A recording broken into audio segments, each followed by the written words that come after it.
You want a true adventure? And discover the hidden gems in Rodriguez Rizal.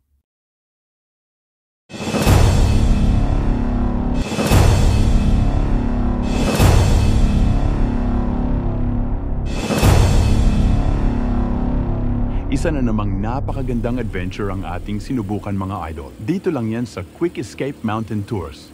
Ang kagandahan dito mga idol ay ang lapit lang nito sa Quezon City.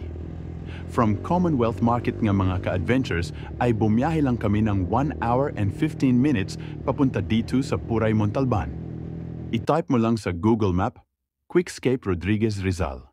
At dito na yan mismo nakapin. Madali lang itong makita dahil nasa tapat lang ito ng Puray Elementary School at makikita nyon kagad ang kanilang mga ATV cars. Ang call time nga pala nila dito mga idol ay 7 a.m.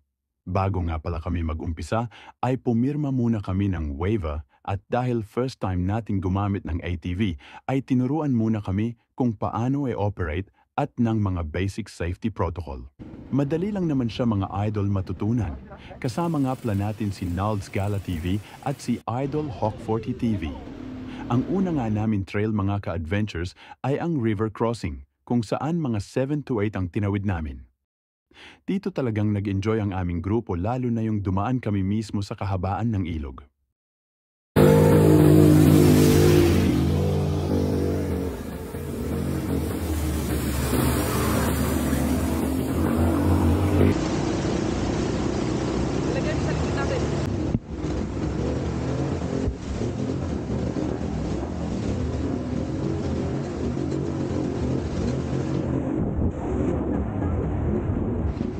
Dito pa lang sa unang trail ay sulit na mga idol.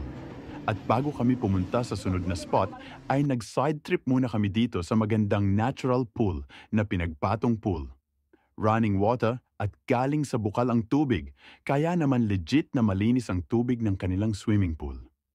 30 pesos lang din ang entrance kaya sulit. Matatagpuan lang ito sa Barangay Mascap, Rodriguez Rizal. Second trail namin mga ka-adventures ay ang summit ng Mount Oro. Exciting ang trail dito mga idol dahil rough road pa ang daan at challenging ang mga lubak na madadaan mo paakyat ng bundok. Ang Mount Oro ay mayroong taas na 340 meters above sea level. Kaya naman meron itong 360 degrees view ng Rodriguez Rizal Mountain at tanaw na tanaw mo dito ang Metro Manila. Oro is derived from the Spanish word gold. Bagay na bagay sa pangalan niya dahil priceless pag nasa tuktok ka na ng bundok na to mga idol. After namin dito ay bumalik muna kami sa parking para mag-lunch. Pwede nga pala kayo magpaluto dito sa kanila. Pag wala kayong dalang pagkain, magbabayad lang kayo ng 300 pesos. Shoutout nga pala kay ate sa nagluto sa tinulang native na manok na napakasarap. Pagkatapos namin mag-lunch, ang next spot namin ay ang Puray Falls. Kung may dala pala kayong baon mga idol, pwede kayo dito mag-lunch para mas feel nyo ang nature. No entrance fee nga pala dito mga ka-adventure sa Puray Falls.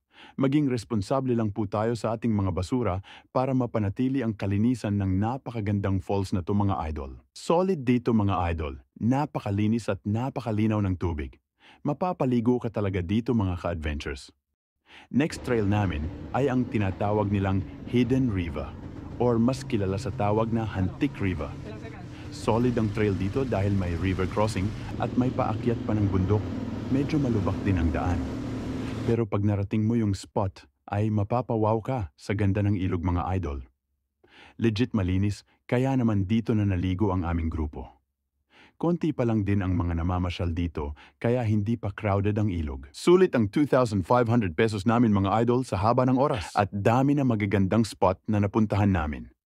Kung gusto mo din ng ganitong klaseng adventure, mag-direct message lang kayo mga ka-adventure sa Facebook page ng Quick Escape for advance booking and inquiries. Thank you sa panunood and ride safe always mga idol.